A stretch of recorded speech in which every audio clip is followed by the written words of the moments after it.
बहुत समय पहले हरिदत्त नाम का एक गरीब ब्राह्मण किसान था। वो खेत में कड़ी मेहनत करता, परंतु उसकी फसल कभी अच्छी नहीं होती थी।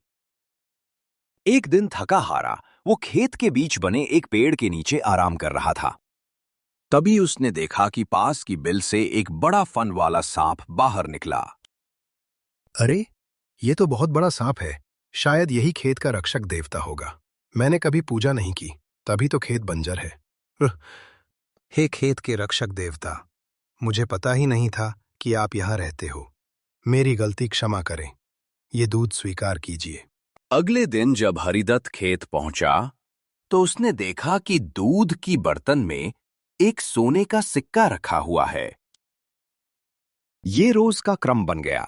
हरिदत्त दूध चढ़ाता और बदले में उसे एक सोने का सिक्का मिलता था।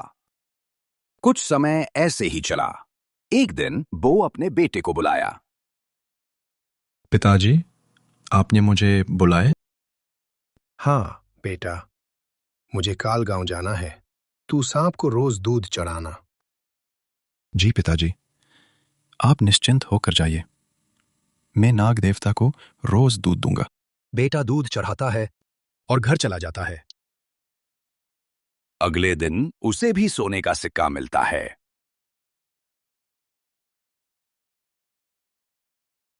बेटा लालच में सोचने लगता है। ये बिल तो सोने से भरा होगा। अगर मैं सांप को मार डालूं तो सारा सोना मेरा हो जाएगा।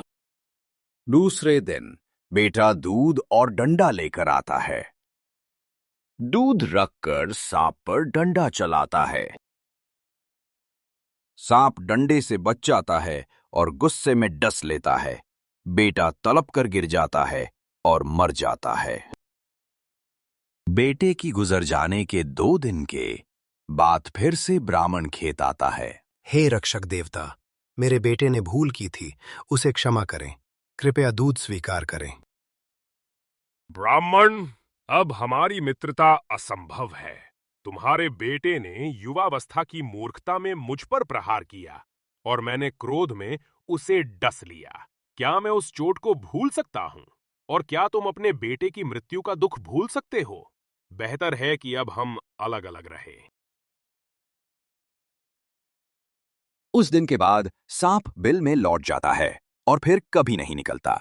हरिदत्त आंसुओं में खड़ा रह जाता है। ये कहानी से हम लोगों को ये शिक्षा मिली कि लालच और मूर्खता हमेशा विनाश लाती है। जहां विश्वास टूट जाता है, वहां संबंध भी नहीं टिकते।